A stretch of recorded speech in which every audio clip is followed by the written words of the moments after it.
My people come from Wales, but I don't have flippers or a tail. That's because Wales, without the H, is a place, a nation, west of England on the island of Great Britain. According to the Welsh government, Wales has a population of over 3 million and is about the size of New Jersey. Wales is home to the longest place name in Europe, Llanfair Pwyl Gwyngal Goger Chwyn Drobl Llantysilio Gogoch, a village on the island of Anglesey in the north of Wales. The flag of Wales consists of a red dragon on a green and white background. Wales has its own language, known as Welsh or Cymraeg. In the Welsh language, the country is called Cymru.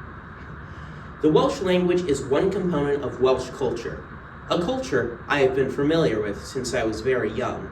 I have attended Cymanfoedd Gani, which are Welsh hymn sings, since I was a kid. My father was born in Wales and my mother has Welsh roots.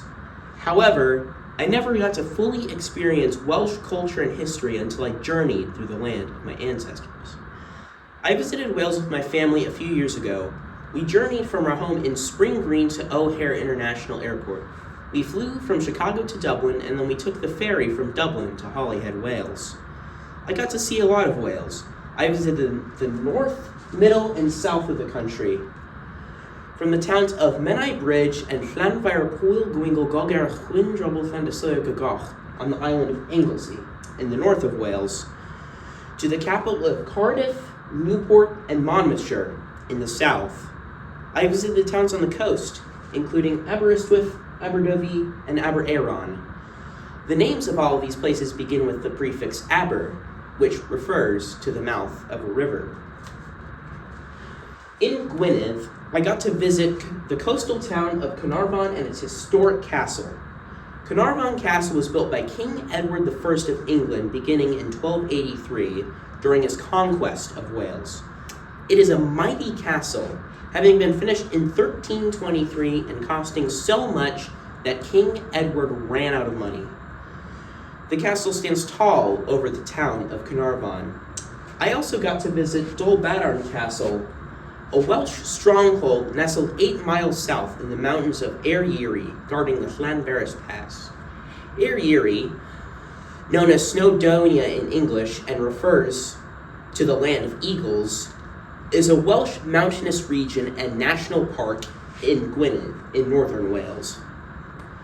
Dolbadarn Castle was built in the late 12th century by Llywelyn ap Iorwerth, the king of Gwynedd, who was known as Llywelyn the Great. I can still remember the beauty of Dolbadarn. All that remains of the castle is the main circular tower and foundation of the castle walls. And although the castle is a ruin much smaller than Carnarvon, it stands proud, majestically watching over the pass and its lakes as a monument honoring the nation it once protected. In southern Wales, I visited Tintern Abbey in Monmouthshire. Tintern Abbey is a monastery that was founded in 1131 by Cistercian monks from France. Tintern Abbey is built on the banks of the River Wye, across the border from England. The monks at Tintern Abbey led austere lives. They maintained silence, worked hard every day, and had few comforts. In the winter, there was only one fireplace in the entire abbey to keep them warm. The monastery was built in a Gothic style in a scenic location. However, it began to fall into ruin after King Henry VIII's dissolution of the monasteries. All that remains of the abbey is the stone. The ruin of the Grand Abbey Church still stands as a stunning example of medieval architecture. You can see the intricacies of where stained glass windows once were. The abbey's striking beauty has inspired many artists and poets. Not far from Tintern is the small town of Caerleon, which is next to my father's hometown of Newport. Around 2,000 years ago, Wales and England were under Roman rule, and at that time, according to Welsh American historian Robert Humphreys, Caerleon was the site of a massive Roman fort that was the headquarters of the 2nd Augusta Legion of the Roman army. I got to visit the Roman Bath, an amphitheater in Caerleon. All that remains of the amphitheater is the foundation. It is a peaceful, and quiet place, making it hard to imagine that it was once one of the bloodiest places in Britain, where gladiators fought brutally to the death.